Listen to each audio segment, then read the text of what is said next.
भारतामध्ये केरळमधील एक फार प्रसिद्ध असं मंदिर आहे, ते म्हणजे पद्मनाभन मंदिर.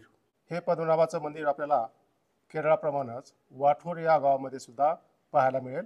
वाठोर हे गाव परतूर तालुक्यामध्ये येतं, म्हणजे जालना जिल्हा. केरळमधल्या पद्मनाभन मंदिरासारखीच झोपलेली पद्मनाभाची मूर्ती आपल्याला या मंदिरामध्ये सुद्धा पाहायला मिळेल. अत्यंत सुंदर सुबक अशी ही मूर्ती आहे आणि ही हेमाडपंथी मंदिर आहे.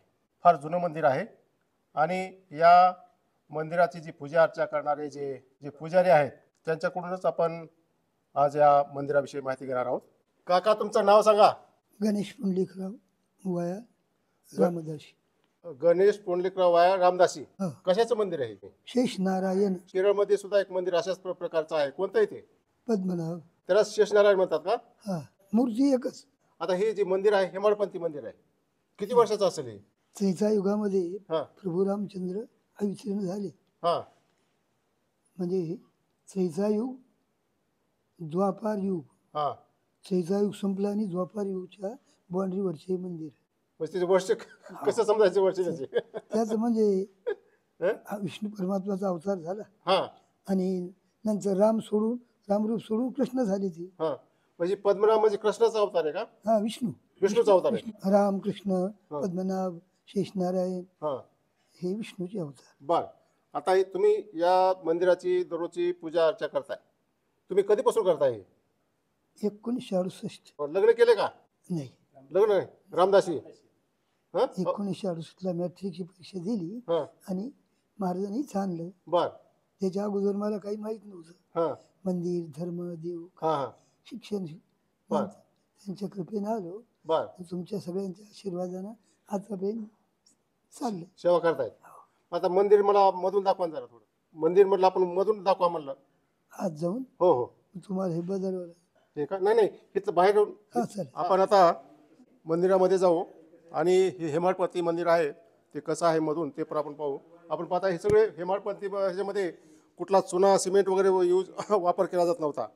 पूर्ण हे जे पाषाणमय आहे दगड आहे, हा काळा, त्या काळा अखंड दगड आहे. तुम्ही जर त्याचा खांब जर पाहिला तर पूर्ण हा अखंड दगड आहे हा.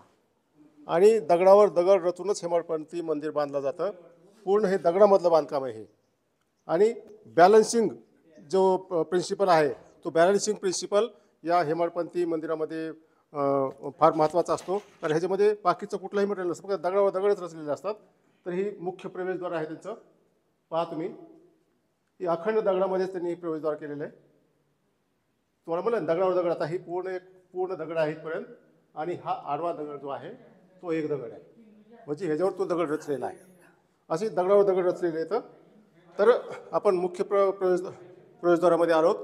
मध्ये आल्यानंतर तुम्हाला दिसेल की ही सगळं दगडाचे खांब आहेत. हे अखंड खांब आहे हा. इथून जर पाहिला तुम्ही तर इथपर्यंत तो अखंड खांब आहे हा. आणि ह्या भिंती जर तुम्ही पाहिल्या, या भिंतीसुद्धा पूर्ण दगडाच्याच आहेत. आता बघा, ही एक दगड आहे, ही एक दगड आहे, ही एक दगड आहे आणि हा अख्खा दगड आहे इथपर्यंत. हा पूर्ण दगडावर बांधकाम आहे. आणि वरच्या बाजूला तुम्ही पाहिलं, वरच्या बाजूला सुद्धा दगडाच्याच लाद्या आहेत. पूर्ण दगडच आहे वरच्या बाजूला सुद्धा. तुम्ही पाहताय पूर्ण बघा, म्हणजे दगडावरच बॅलन्सिंग सर्व याचं मूळ प्रिन्सिपल असतं. आणि हा एक खांब आहे, तुम्ही पाहताय किती नक्षीकाम आहे याच्यावर. आता इथून हा खांब सुरू झाला, हे पहा, याच्यावर ही नक्षीकाम पहा तुम्ही. ही नक्षीकाम आहे. या बाजूला सुद्धा नक्षीकाम आहे, या बाजूला नक्षीकाम आहे. पूर्ण किती म्हणजे सुंदर दगडावर किती कलाकुसर आहे. आणि या बाजूला गणपतीचं मंदिर आहे, म्हणजे मूर्ती आहे गणपतीची. हां, आणि त्याच्यासुद्धा तुम्ही पहा, ही जी चौकट आहे किती आखीव रेखीव आहे. एकदम पाहत राहावी अशी चौकट आहे, एकदम सुंदर अशी चौकट आहे. हे पहा पूर्ण आखीव. आणि समोर जे आहे ती पद्मनारायणची झोपलेली मूर्ती आहे. तर त्या मूर्तीविषयीच आपण या काकाकडून माहिती घेणार. ऐसा शेषशयनावरी हां क्षीरसागरी निद्रा करी. क्षीरसागर हां पाताळाचा. शंख चक्र गदाधारी. हां शंख चक्र गदा आणि पद्म. हां शंख चक्र गदाधारी लक्ष्मी सहित. पायाभुशी लक्ष्मी, हां शंखचक्र, पद्मा आणि गदा हां हातामध्ये हां आणि शेषावर शयन केलेली मूर्ती. केरळमध्ये अशीच मूर्ती आहे का त्यांची? पद्मनाभ हीच मूर्ती. पद्मनाभ हेच आहे. हां, हीच अशीच मूर्ती. नारायण, शेष नारायण, आता तिचं नाव वेगळे वेगळे, हां त्यांचे 1000 नाव आहेत भगवंताची, बरं. त्यात वेगळे वेगळे नाव. तिचं शेष नारायण, हां मग तुमच्या गावामध्ये तुम्ही शेष नारायण म्हणता, तिचं शेष नारायण म्हणतो हां. आम्ही, ते पद्मनाभ म्हणतात. तिथं पद्मनाभ म्हणतात. कावेरी नदीच्या थडी तुम्ही पाहिलेला असेल हां हां मद्रासमध्ये हां श्रीरंगपट्टण, हा श्रीरंगपट्टणम आहे. ती श्रीरंग हां. तसं वेगळे वेगळ्या ठिकाणी नाव. तिथं पण आहे ती. खालचं सिंहासन वेगळं हां आणि वरची मूर्ती एक कमळ, हां कमळाच्या फुलासारखी आकृती सिंहासन सिंहासनाची बर आणि वर एकच पाषाणाची मूर्ती. एकदम सुंदर अशी मूर्ती आहे तुमची. आणि एवढं थंड वाटतंय इथं, एसी लावल्यासारखं वाटतंय म्हणजे. हे दगडी काम आहे. दगडी काम आहे. स्लॅब स्लॅब असा गरम झाला असं. हो. हे दगडी दगडी. त्याच्यावर अगोदर खूप मातीचा गंध होता. हा. वर का हो, एक बुरुज असल्यासारखं. माती होती या दगडावर? हा. ते सगळे गावकरी मंडळीनं ते काढलं. हा. आता 90ला आहे, जीर्णोद्धाराचं काम झालं सर. वर एक आता स्लॅब टाकला का? स्लॅब नाही टाकलं, हा. ते आयतेच दगड आहेत. दगड. त्यात लोखंड वापरलं नाही हा आणि सिमेंट आणि खडी हा हेच वापरून ती माती जी होती त्यानं गळत होतं. हा हा म्हणून आता स्लॅब तो टाकला, लोखंड नाही, हा. नुसतं टाकून ती आता पाणी येत नाही खाली, गळत नाही. म्हणजे या वरच्या ज्या दगडाच्या ज्या लाद्या आहेत त्याच्यावर पांढरी माती होती पूर्वी.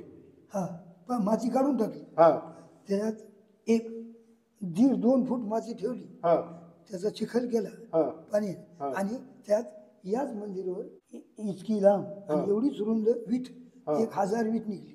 वीट. मग यांचे आजोबा होते हा भीमराव पाटील म्हणून, बर.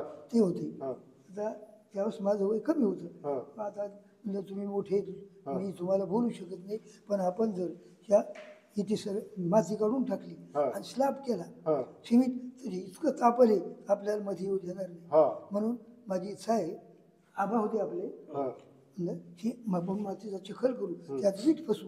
आणि ती वीट फसवलीच सगळ्यांनी बर आणि त्याच्यावर मग गच्ची केली. बर बर बर म्हणून हे जशाला तसं राहिलं. बर बर. ते गळत मध्ये गळत होतं का ते? माती होती म्हणून गळत होतं. हा. हा, मग ते गळालं असतं, या भिंती फुगल्या असत्या, हा. या थोडी मातीची, सिमेंट सोनं काहीच नाही, हा, नाही काय. आणि एक दिवस हे ढसळलं असतं. हा बरोबर. पण भगवंतानी सगळ्याला बुद्धी दिली हा आणि हे काम करून घेतलं.